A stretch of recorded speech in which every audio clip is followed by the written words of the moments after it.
Bismillahirrahmanirrahim. Alhamdulillah Rabbil Alamin. Wassalatu wassalamu ala ashrafil anbiya wal mursalin wa ala alihi wa sahbihi ajma'in. Allahumma salli ala sayyidina Muhammadin miftahi babi rahmatillah adada ma fi ilmillah salatan wa salaman daimaini bidawami mulkillah wa ala alihi wa sahbihi wa barik wa sallim. Rabbi syrah li sadri wa yassir li amri wa halul 'uqdatam min lisani yafqahu qawli. Al-Imam Al-Ghazali menyatakan di dalam kitab Mukashafatul Qulub membahaskan tentang keutamaan wudu. Maka berwudu ada sesuatu amalan yang penting, ia merupakan amalan sunnah, dan apabila kita ingin mengerjakan sembahyang, maka wajib kita mengambil wudu untuk mengerjakan sembahyang. Allah Ta'ala berfirman, "Idza kumtum ila shalah fawsilu wujuhakum wa aydiyakum ila al-marafiq wamsahu bi ru'usikum wa awjulakum ila ka'bayn."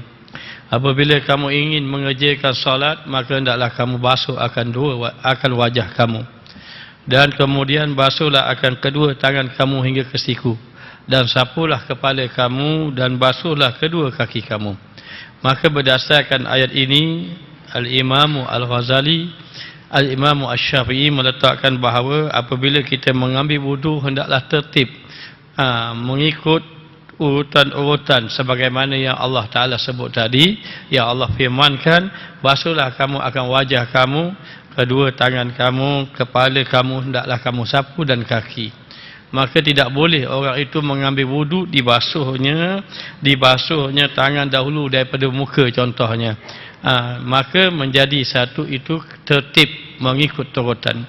Maka Rasulullah SAW bersabda, barang siapa yang berwuduk dan sempurna akan wuduknya, yakni dia mengambil wuduk dengan sempurna, dia mengambil wuduk dengan mengambil semua bahagian-bahagian yang sunat wuduk, bukan yang sunat ditinggalkan. Maka semua yang sunat wuduk diambil, dilakukannya, dan menjauhkan diri daripada perkara makruh ketika mana berwuduk, seperti bercakap-cakap ketika berwuduk.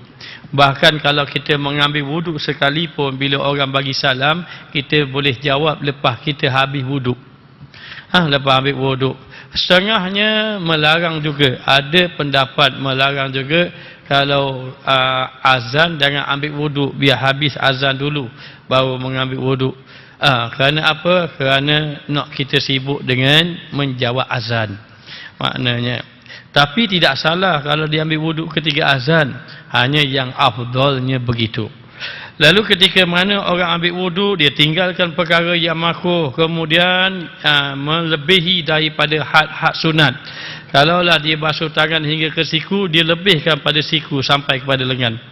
Dan begitu juga ketika mana menyapu kepala, walaupun dalam mazhab kita Syafi'i kena sedikit beberapa helai rambut pun sudah sah memadai, tetapi yang afdal dibasuhnya keseluruhan kepala tadi, daripada hujung rambut ini sampai ke belakangnya. Maka itu sunnah. Maka diambilnya segala sunat-sunat wuduk dan dilebihi daripada had-hadnya itu. Maka ini termasuk kesempurnaan wuduk. Apabila seseorang itu mengambil wuduk dengan sempurna, maka di negeri akhirat kelak Allah Subhanahu wa taala jadikan anggota-anggota wuduknya itu bercahaya. Maka wajahnya bercahaya, kedua tangannya bercahaya, kepalanya juga bercahaya, dan kakinya bercahaya. Lalu orang pernah bertanya kepada Nabi SAW, bagaimana Rasulullah boleh kenal umatnya nanti dekat negeri akhirat, sedangkan banyak umat Nabi-Nabi terdahulu juga dibangkitkan. Rasulullah SAW memberitahu bahawa antara tanda yang Rasulullah boleh kenal akan umatnya adalah daripada kesan-kesan berwuduk. Maka tuan guru saya, antaranya tuan guru Haji Yaqub rahimahullah ta'ala, beliau telah wafat, dia pernah memesan, dia kata, buatlah satu amalan itu ringkas sahaja, tetapi menyebabkan pahala kamu tidak putus-putus. Sehingga nanti ada orang di negeri akhirat amalannya tak banyak tapi pahalanya banyak. Kita tak mahu nanti amal kita banyak, pahala sedikit. Apakah amalan itu? maka dia pesan, kalau boleh amalannya itu jangan kamu maknanya biarkan diri kamu tidak ada wuduk. Maknanya kamu hendaklah sentiasa mengekalkan wuduk. Maka tidaklah kita kalau masuk ke bilik air, kecuali kita keluar daripada bilik air itu, kita sudah mengambil wuduk. Walaupun mungkin lambat lagi masuk zuhur contohnya, tetapi setiap masa sebaiknya ada wuduk. Kerana sesiapa yang ada wuduk bersamanya malaikat, malaikat akan menjaganya. Bahkan di dalam kitab ada menyatakan bahawa seandainya kamu ditimpa satu musibah dalam keadaan kamu tidak ada wuduk, maka jangan kamu mencela orang lain, akan tetapi celalah diri kamu. Begitu, sebab itu para ulama, orang-orang salihin, mereka mengekalkan wuduk mereka. Kerana apa? Kerana mengekalkan wuduk duduk di dalam pemeliharaan Allah Subhanahu wa taala.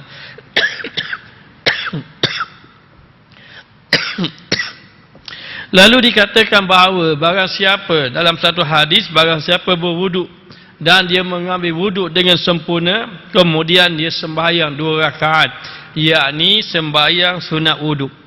Maka sembahyang sunat wuduk ini afdal ketika mana wuduk kita masih lagi basah, tubuh kita masih lagi basah dengan waduk. Apa makna waduk? Air wuduk. Air wuduk dia pakai waduk.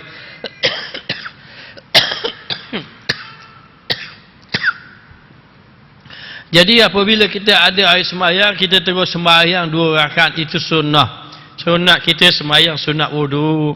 Satu ketika Nabi SAW mendengar, ketika mana Nabi dimi'rajkan oleh Allah, Nabi SAW telah mendengar orang berjalan tapak kaki, satu orang berjalan dalam syurga.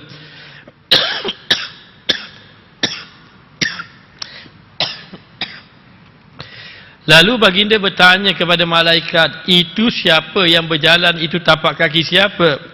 Itu tapak kaki Sayyidina Bilal ibn Rabah. Maka selepas daripada peristiwa Mi'raj itu, Nabi bertemu dengan Sayyidina Bilal ibn Rabah. Maka Sayyidina Bilal ibn Rabah ini ditanya oleh Rasulullah, dan Rasulullah cerita, aku telah mendengar tapak kaki kamu berjalan dalam syurga, apakah amalan kamu? Maka Sayyidina Bilal ibn Rabah menyatakan dia tidak ada amalan yang hebat-hebat. Hanya antara amalan Sayyidina Bilal ibn Rabah, ketika mana beliau ini tidak ada wuduk, beliau akan ambil wuduk, beliau akan sembahyang 2 rakaat. Dan setiap kali wuduknya batal, dia akan ambil dan dia akan sentiasa mengekalkan wuduk. Maka demikianlah kita disuruh kekalkan wuduk sampai kepada kita nak tidur. Bila kita nak tidur, disunahkan kita ini dengan apa? Disunahkan kita ini mengambil wuduk sebelum kita tidur. Ketika mana kita nak pergi ke tempat pembaringan kita, ambil wuduk. Walaupun nanti kita tidur, batal wuduk kita. Walaupun nanti kita tidur tersentuh kulit isteri kita, batal wuduk. Tetapi diperintahkan kita agar mengambil wuduk. Maka sesiapa yang mengambil wuduk di dalam pemeliharaan Allah. Lalu dikatakan, baik dia mengambil wuduk, kemudian dia sembahyang 2 rakaat, tanpa terlintas sesuatu pun urusan keduniaan di dalam fikiran. Maknanya kamu usahalah sembahyang sunat wuduk tadi dengan kekhusyukan yang setakat mana kamu mampu. Sembahyanglah kita. Maka kita pun sembahyang. Bila kita sembahyang, tanpa memikirkan yang lain. Ini dalam bab khusyuk sembahyang. Dalam bab khusyuk sembahyang, pelbagai-bagai ulama-ulama beri jalan. Ada yang kata biar kamu faham apa yang kamu baca.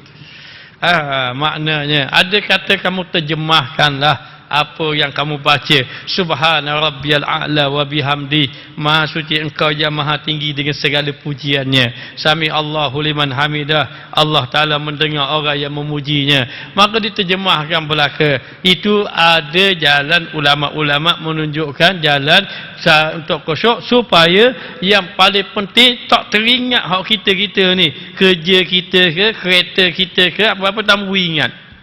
Maka kita datangkan ingatan, sama ada kita nak terjemahkan nak apa pun, yang paling penting datangkan ingatan kita di dalam sembahyang. Namun ulama-ulama sufi menyatakan bahawa untuk dapat kekhusyukan mesti jalan penyucian hati. Banyakkan berzikir, banyakkan bertaubat kepada Allah. Semakin banyak kita bertaubat, semakin banyak kita berzikir, semakin Allah hapuskan dosa kita, semakin ringan kita beribadah, semakin khusyuk kita Allah Ta'ala beri pada hati kita.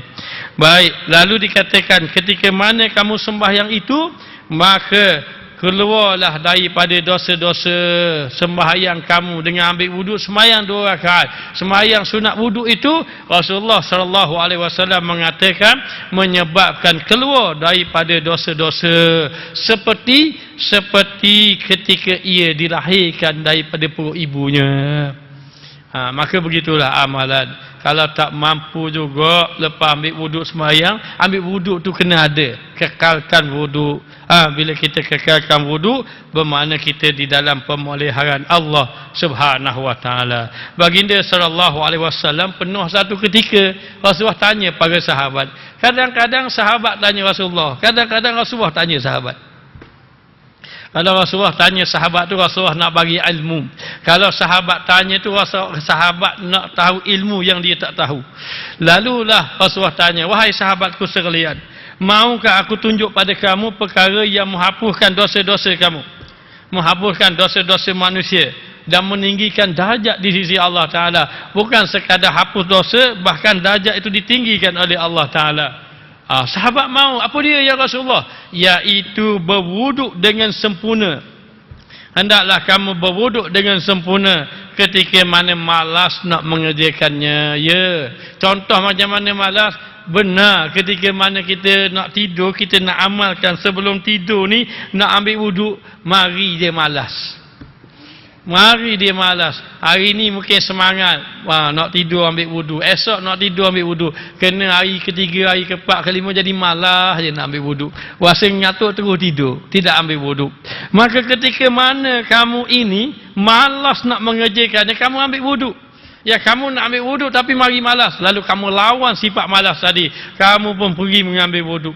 Sebab itu Nabi SAW mengajar doa. Allahumma inni a'udzubika minal hammi wal hazan wa a'udzubika minal ajzi wal kasal. Ya Allah, ya Tuhanku, aku berlindung denganmu ya Allah daripada sifat lemah dan juga duka cita, dan aku juga berlindung denganmu daripada sifat malas. Rasulullah sendiri berdoa supaya jauh daripada sifat malas. Rasulullah itu kalau dia tak berdoa tak apa doa, sebab Rasulullah tidak ada sifat malas. Tidak ada sifat malas. Tidak ada riwayat Nabi malas sembahyang sunat. Nabi tidak ada. Tetapi baginda berdoa kepada Allah supaya minta berlindung daripada sifat malas untuk mengajar kita semua. Ketika mana kamu malas nak tidur, nak ambil sembahyang, malas. Ketika mana batal, lepas tu nak ambil sembahyang, malas. Sudah pergi ke tandas dah. Maknanya duduk bilik air dah. Apa salahnya sekejap ambil air sembahyang? Ambil air sembahyang saja. Cuba kita fikir begini. Kalau aku tidak ada air sembahyang, jadi saja kosong, tak ada apa-apa. Tapi kalau aku ada air sembahyang, setiap saat, setiap detik, setiap masa, selagi mana aku ada air sembahyang, selagi itu pahala akan Allah beri pada aku. Sebab itu kata Tuan Guru Haji Yaakob, beliau kata orang yang amal tu sikit pahala tak putus-putus, wuduk antaranya. Mengambil wuduk antaranya. Ayat ni mengekalkan ia akan wuduk. Lalu dikatakan yang pertama, dia mengambil wuduk dengan sempurna ketika malas. Yang kedua, lepas ambil wuduk, dia melangkah kaki pergi ke masjid. Dia melangkah kaki pergi ke masjid. Lepas pergi ke masjid melangkah kaki, kemudian yang ketiga, dia menanti waktu solat berikutnya. Dia tadi ambil wuduk, lepas ambil wuduk dia pun keluar daripada rumah sampai ke masjid. Tadi sembahyang maghrib, sekarang ni duk tunggu lagi isyak. maka menunggu waktu semayang satu lagi selepas kita selesai dah satu semayang tadi, selepas selesai maghrib tadi, sekarang ni menunggu isyak, maka katanya Rasulullah SAW, perbuatan ini mengambil wuduk, pergi ke masjid, menunggu sembahyang lagi, jangan lepas mayang maghrib balik mayang 20 isyak. Maknanya rugi kita. Tak kira ada kuliah tidak ada kuliah, kalau sampai masjid jangan balik. Jangan balik, tidak ada kuliah boleh baca Quran, boleh berzikir. Ada kuliah boleh dengar kuliah, itu yang afdal. Kalau tak ada kuliah, kita afdal baca Quran, zikir. Tapi kalau ada kuliah, tak afdal dah baca Quran, tak afdal dah berzikir masa tu. Kerana apa? Kerana ketika itu sudah ada majlis yang utama.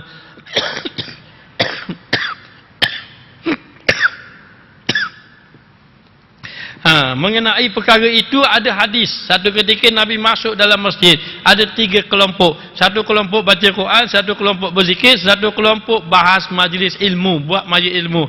Maka ketiga-tiga kelompok tu mengharapkan agar Nabi duduk majlis dia. Antara 3 kelompok tu Nabi duduk kat majlis ilmu.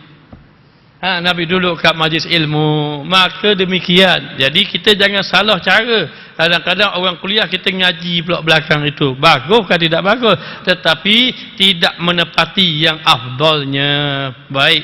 Lalu dalam keadaan macam itu, selepas kita ambil wuduk, kita sempurnakan wuduk, kita pergi semayang. Lepas semayang kita tunggu satu waktu lagi, maka Rasulullah mengatakan bahawa dia dihapuskan dosa-dosa dia.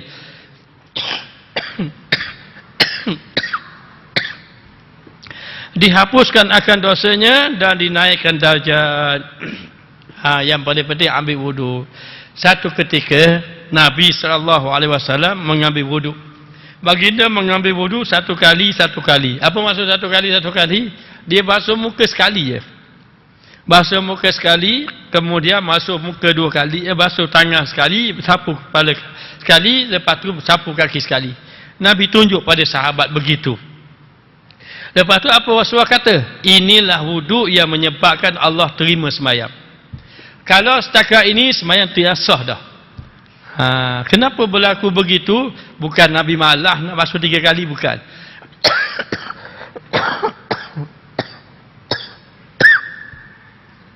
Ini cara Nabi nak menyampaikan ilmu, Nabi tunjuk. Nabi mengambil wuduk, lalu dikatakan Nabi berwuduk 1 kali. Hadis riwayat Tirmizi. Dalam kitab Bahrul Mazi pun ada bahas perkara ini. Rasulullah sekali tu je nak tunjuk sahabat.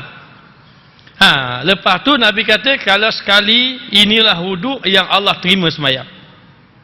Kemudian Nabi ambil wuduk lagi. Lepas satu wuduk, satu semayang, ambil wuduk pula sekali lagi. Lalu Nabi basuh wuduk 2 kali. Maknanya apa? Basuh muka 2 kali, basuh tangan 2 kali, sapu kepala 2 kali, kaki pun 2 kali. Dan perkara-perkara sunat yang lain pun 2 kali belaka. Lepas pada itu Rasulullah kata lagi, apa dia? Sebarang siapa yang berwuduk 2 kali, dia dapat pahala 2 kali ganda. 2 kali daripada tadi. Kemudian Nabi pun ambil wuduk 3 kali. Nabi basuh 3 kali. Selepas Nabi basuh 3 kali, baru Nabi kata, inilah yang sebenarnya wuduk cara aku.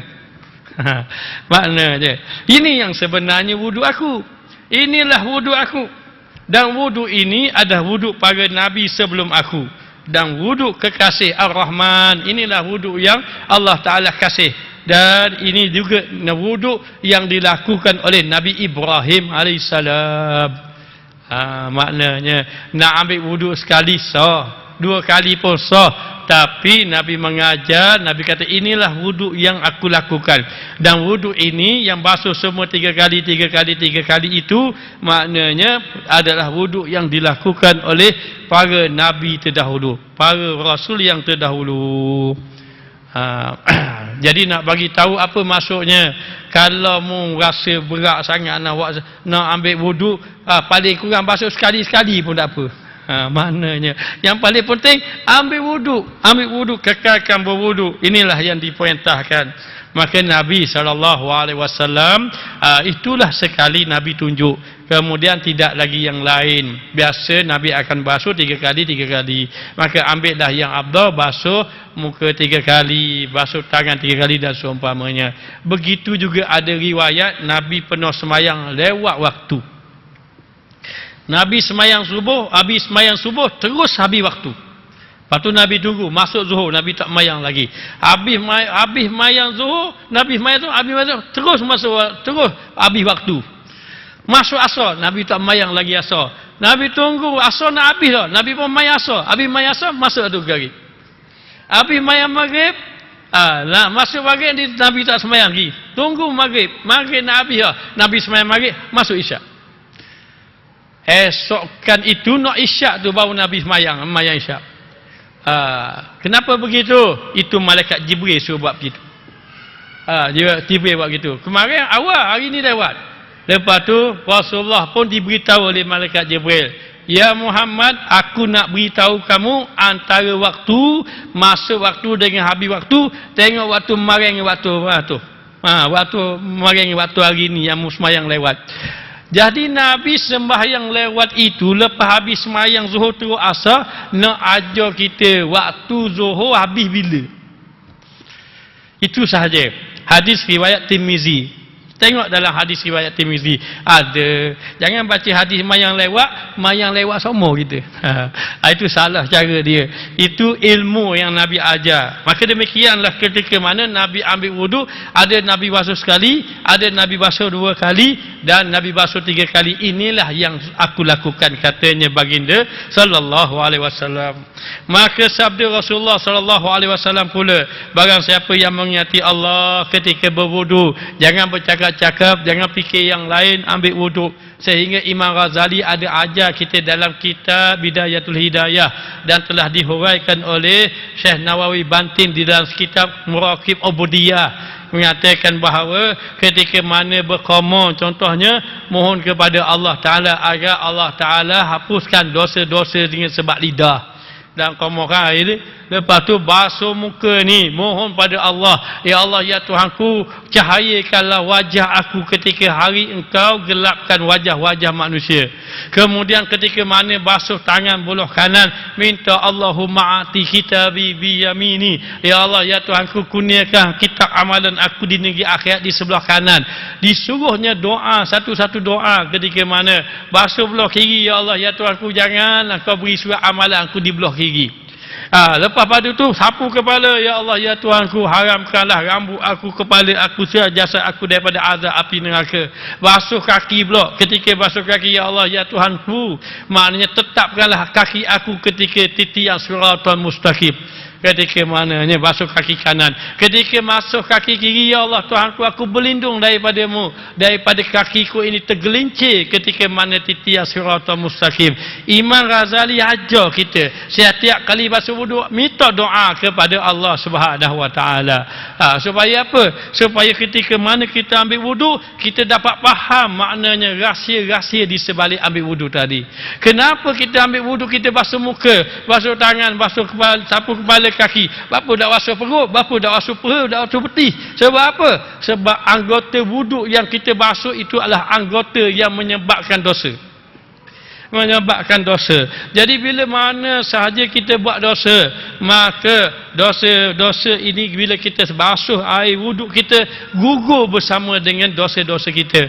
Ketika mana kita ini sapu tak basuh tangan, maka tangan yang buat dosa ini, ketika mana kita basuh, maka dosa tadi akan gugur bersama dengan air wuduk disebabkan dosa tangan kita. Sebab tu dia suruh basuh anggota wuduk ini, anggota yang kita buat dosa. Dah sapu kepala ni kita duk mikir macam-macam dia pelik-pelik. Fikir macam-macam dia pelik-pelik maknanya. Jadi bila fikir benda hal tak molek, maka kita sapu kepala, maka dosa-dosa daripada kepala kita yang kita fikir yang tidak elok itu dihapuskan dosa oleh Allah Subhanahu wa taala. Maka demikianlah dikatakan bahawa ketika mana mengambil wudu, barang siapa yang ambil wudu ingat ke Allah Ta'ala ketika berwudu, Allah akan menyucikan seluruh tubuhnya. bersihkan daripada dosanya. Barang siapa yang tidak ingat Allah ketika mana ambil wuduk, ketika berwuduk, Allah Ta'ala sucikan juga. Masa ambil wuduk tak ingat, kita tak ingat Allah, hati kita lalai dan sebagainya, Allah Ta'ala juga dia kata menyucikan anggota wuduk yang tersiram air wuduk. Kalau hati berzikir, habis seluruh anggota bersih. Tapi kalau hati tak zikir, anggota kita yang kena air itu dibersihkan oleh Allah Ta'ala daripada kesan-kesan dosa. Sebab tu nak tengok siapakah orang yang wajahnya bercahaya. Wajahnya bercahaya. Siapakah orang yang kita tengok wajahnya tenang saja hatinya. Orang itu adalah orang yang mengekalkan wuduk. Bila dia kekalkan wuduk, hati, wajah dia akan kelihatan bercahaya. Apa maksud kelihatan bercahaya? Bukan nampak cahaya keluar begitu dah. Kita tengok wajah dia pun tenang saja. Kok dia pakai kosmetik mahal ke? Dah. Ini lebih mahal daripada kosmetik lagi. Maknanya Allah Ta'ala akan jaga orang-orang yang mengekalkan wuduk. Baginda juga pernah bersabda, apabila hamba Muslim berwuduk, lalu dia berqamar, keluarlah dosa-dosa daripada mulutnya. Apabila dia hirupkan air ke hidung, masuk air ke hidung, dia keluarkan pula, maka keluarlah dosa-dosa daripada hidung dia. Apabila dia membasuh wajahnya, maka keluarlah dosa-dosa daripada wajahnya, sehingga yang ada di bawah kelopak mata dia. Apabila dia basuh kedua tangannya, maka keluarlah dosa-dosa daripada kedua tangannya, hingga yang berada di bawah kuku jari tangannya. Apabila dia mengusap kepala, sapu kepala, maka keluarlah dosa-dosa daripada kepalanya, hingga ada di bawah telinganya. Dan apabila dia membasuh kedua kakinya, maka keluarlah dosa-dosa daripada kedua kakinya, hingga ada di bawah kuku jari-jari kakinya. Kemudian langkahnya menuju masjid,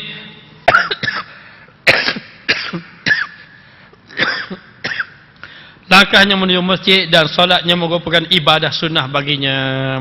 Demikianlah sebenarnya bila kita ambil wuduk, maka kotoran-kotoran dosa tadi akan jatuh. Baik, apa kata ulama fiqh?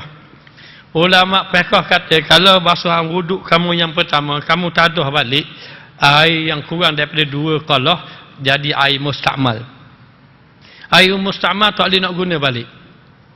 Sebab apa tak boleh nak guna balik? Bukan apa kotor, tak ada kotor pun. Dia zahir tidak kotor. Tetapi orang-orang sufi nampak. Apa dia orang-orang sufi? Orang-orang sufi kata air mustakmal tak boleh nak guna dah. Sebab apa? Air itu kotor. Sebab apa kotor? Kotor sebab ketika mana basuh wuduk yang pertama yang wajib itu, jatuh dosa-dosa dia. Jatuh dosa-dosanya. Tuan Guru Haji Abdullah, maknanya salah seorang guru saya, dia kata, dia pernah cerita, dia kata ada seorang ahli sufi, Allah Ta'ala beri kasyaf kepada dia. Dia pergi dekat Qalah, dia pun tengok nak ambil wuduk. Dia kata saya tak boleh ambil wuduk sini. Kenapa? Kerana air wuduk ni kotor. Dia pun tengok, orang pun tengok, tak ada kotor-kotor pun. Oh, kamu tidak nampak. Allah Ta'ala lihatkan dia, kasyafkan dia, sehingga dia nampak kotoran dosa-dosa. Bila orang ambil wuduk tu jatuh air dalam tadi. Maknanya, maka demikianlah, basuhlah kita, tubuh kita, nampak zahir membersihkan anggota zahir, tapi hakikatnya membersihkan dosa-dosa kita. Oleh kerana itu kekalkan wuduk, ambil wuduk sama-sama, tak apa. Maknanya tak jadi masalah. Kemudian kalau pergi ke masjid, jangan ambil wuduk di masjid, ambil wuduk di rumah. Kenapa? Takut bil elektrik, bil air masjid mahal. Dah. Kenapa? Kerana kalau kamu mengambil wuduk di rumah, maka kamu pergi ke masjid dalam keadaan ada air semayang, maka setiap langkah kamu dinaikkan darjat, dihapuskan dosa oleh Allah Subhanahu wa taala. Maka diriwayatkan bahawa Sayyidina Umar Al-Khattab mengutus salah seorang sahabat Rasulullah sallallahu alaihi wasallam ke Mesir untuk mengambil kelambu Kaabah, tirai Kaabah. Lalu orang itu singgah di sebuah wilayah Syam. Terdapat adanya seorang ahli pertapaan, seorang rahib. Tidak ada rahib lain yang lebih alim daripadanya. Maka utusan Sayyidina Umar Al-Khattab ingin menemuinya dan mengetahui ilmu rahib tadi. Lalu ia mendatanginya dan membuka pintu rumahnya. akan tetapi pintu itu tidak dapat dibuka lebar. Kemudian utusan itu menemui rahib, lalu bertanya untuk mendengar dan mengagumi ilmunya. Ia pun mengadukan kepadanya tentang dirinya yang tertahan di pintu rumahnya. Rahib itu menjawab, katanya Saidina Umar Al-Khattab hantar satu orang jumpa nak ambil satu tirai kelambu Kaabah. Tadi nak jumpa satu orang dia singgah dekat satu wilayah Syam, jumpa dengan satu orang rahib yang sedang bertapa. Sebenarnya rahib ini dia adalah orang yang memegang kitab-kitab yang terdahulu. Maknanya lalu dia nak pergi nak masuk dalam rumah orang tadi, dia nak buka pintu sikit je. Dia nak buka luar. Lalu pun dia masuk. Sekadar pintu boleh buka untuk dia masuk saja. Lalu wahid itu berkata, ketika kami melihat kamu datang kepada kami dalam keadaan takut kepada penguasa, kami takut kepada kamu. Kami menahanmu di pintu semata-mata kerana Allah dan berfirman kepada Nabi Musa, wahai Musa, apabila kamu takut kepada penguasa, berwuduklah dan perintahkan kepada keluargamu berwuduk, sebab barang siapa berwuduk, ia berada dalam keadaan perlindunganku daripada apa yang kamu takutkan. Dia begini, orang tadi nak masuk rumah rahib tadi. Rahib tadi cerita, siapa-siapa yang nak masuk, kalau dia nak masuk dalam rumah kerana takut pada raja ke, kalau takut pada apa-apa ke, orang nak takak apa-apa ke, hendaklah dia berwuduk. Jadi kalau orang nak buat zalim kita, orang nak buat khianat kita, ataupun orang nak pukul kita ke, kita ada wuduk sama. Ada wuduk sama. Sehingga dikatakan penguasa tak boleh buat apa-apa. Jadi dikatakan bahawa ketika mana kamu nak masuk rumah aku tadi, oleh kerana itu kami mengunci pintu itu bagimu sehingga engkau berwuduk. Dan berwuduklah pula semua orang yang ada dalam rumah serta kami solat. Kerana kami merasa tenteram terhadapmu, kemudian membukakan pintu untuk kamu. Lalu dikatakan bahawa kalau kamu nak masuk dalam rumah, pintu tak boleh nak buka kecuali kamu kena berwuduk dahulu. Sehinggalah kamu masuk dalam rumah, kamu berwuduk, kami semua berwuduk sembahyang. Jadi bila dah sembahyang semua, pintu tadi boleh buka dengan seluas-luasnya. Nak beritahu apa pada kita? Berwuduk ini merupakan pintu keselamatan. Pintu keselamatan. Jadi di sini memberitahu, kalau kamu takut apa-apa, berwuduklah. Insya-Allah orang yang berwuduk ini selamat daripada binatang-binatang yang berbisa. Sehingga ada satu kisah, seorang soleh dia tidur. Tahu tak dia tidur atas benda? Bukan tidur atas tilang, dia tidur atas ular sawa. Dia tidur atas ular sawa bosok. Dia kata sedap sungguh tidur malam ni. Sudah tidur malam ini. Maka ketika itu dia pun terkejut. Orang heran dia, tidur atas ular sawa dia. Dia pun tidak sedar. Sehinggalah dia pun bangun, ular sawa itu lari. Maka orang pun rasa hairan. Ular sawa itu tidak buat apa-apa pada dia. Dia hanya mengatakan bahawa ketika aku tidur dalam keadaan berwuduk. Sehingga Allah Ta'ala memelihara aku daripada binatang berbisa. Maka demikianlah kelebihan-kelebihan orang yang berwuduk. Maka ketika mana kita pergi ke masjid, hendaklah kita ini ketika mana kita pergi ke masjid, hendaklah kita berwuduk. Dan orang yang pergi ke masjid dalam keadaan berwuduk, Allah Ta'ala akan memelihara dia. Diceritakan ada satu kisah. Satu orang anak muda ini dia pergi ke masjid. Siap-siap ambil air sembahyang, mandi-mandi, siap ambil sembahyang, pergi ke masjid. Dia pun pergilah ke masjid. Dalam perjalanan pergi ke masjid, tiba-tiba dia merasa ada seseorang yang ada orang tolak dia. Maka jatuh dia dalam lopak air. Lecoh air itu jatuh. Kotor habis. Apa dia buat? Dia balik semula. Dia pun bersih-bersihkan, tukar pakaian yang lain, bersih, ambil wuduk balik. Lalulah maknanya dia pun bersihkan pakaian, pergi lagi ke masjid.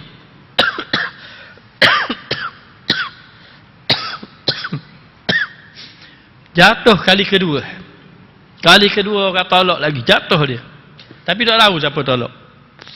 Dia pun balik tukar lagi, bersihkan pakaian dia, pergi kali ketiga. Pergi kali ketiga, bila pergi kali ketiga, ternyata memang dia jatuh. Dia terjatuh sendiri, tiba-tiba ada satu orang pegang tangan dia. Pegang tangan dia, tengok-tengok yang pegang tangan dia satu orang tua. Poci tadi. Rupanya poci inilah selamatkan dia. Kalau poci ni tak selamatkan dia, dia balik pula kali ketiga. Jadi dia pun pergilah ke masjid. Poci tadi pun bawa dia lah, iring dia sampai ke masjid. Bila sampai ke masjid, masa waktu sembahyang. Bila sembahyang, anak muda ni pelik. Dia sembahyang, poci tua tu dok sembahyang. Poci tua tadi dok sembahyang, tapi dok temung dia. Maka dalam keadaan macam itu, lepas daripada sembahyang,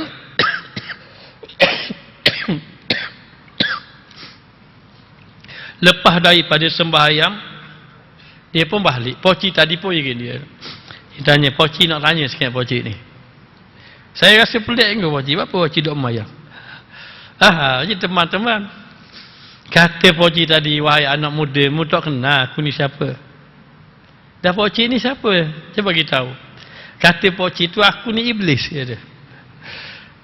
Sebenarnya masa kamu pergi yang pertama tadi, kamu jatuh, aku dah tolak kamu. Akulah yang tolak kamu. Kemudian kamu pun balik. Bila kamu balik, kamu pergi lagi.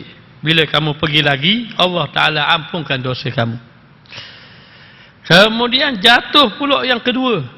Bila jatuh yang kedua, aku mau tolak, aku yang tolak kamu. Tolak kamu. Jadi bila tolak dia jatuh, dia pun balik. Balik saja, maka iblis tadi dapati bahawa habis dosa ahli keluarga dia. Maka ada pun yang ketiga, kamu ni memang jatuh sendiri, aku yang selamat kamu. Kenapa aku selamatkan kamu? Sebab kalau aku tak selamatkan kamu, habis dosa wakapur muta ampun. Maknanya, jadi saya kata sebab itulah iblis tadi, maknanya selamatkan dia supaya tidak terampun dosa-dosa.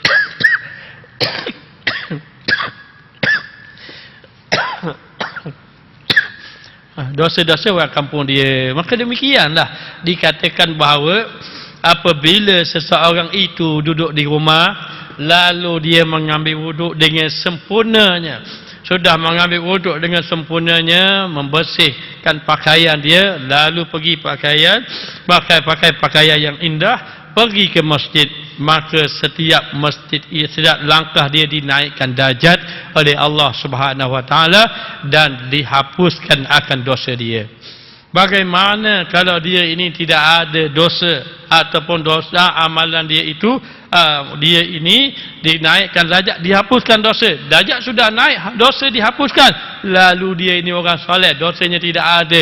Kalau tidak ada, dihapuskan dosa ahli keluarga dia.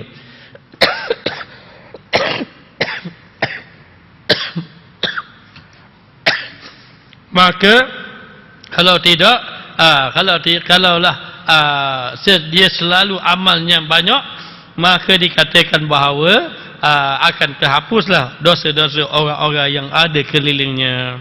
Lalu dikatakan bahawa Allah Subhanahu Wa Taala mewajibkan sembahyang 5 waktu sehari semalam. Lalulah dikatakan bahawa setiap waktu dia sembahyang ini dihapuskan dosa. Dia sembahyang zuhur, maka bila mana saja dia sembahyang subuh, bila mana sembahyang zuhur, sepanjang dia daripada subuh sampai ke zuhur, dihapuskan dosanya. Maka demikianlah juga dia mengambil wuduk. Jadi setiap wuduk yang terbatal kemudian dia ambil, maka antaranya itu dihapuskan dosa. Maka di antara keuntungan orang-orang yang nak mendapat pahala banyak, dia hendaklah cuba mengekalkan wuduk. Moga-moga Allah Ta'ala jadikan kita orang yang sentiasa kekalkan wuduk. Moga-moga Allah Ta'ala jadikan kita di kalangan hamba-hamba Allah yang soleh. Rabbana atina fid dunya hasanah wa fil akhirati hasanatan wa qina azabannar. Wa sallallahu ala sayyidina Muhammad wa ala alihi wa sahbihi wa sallam walhamdulillah rabbil alamin.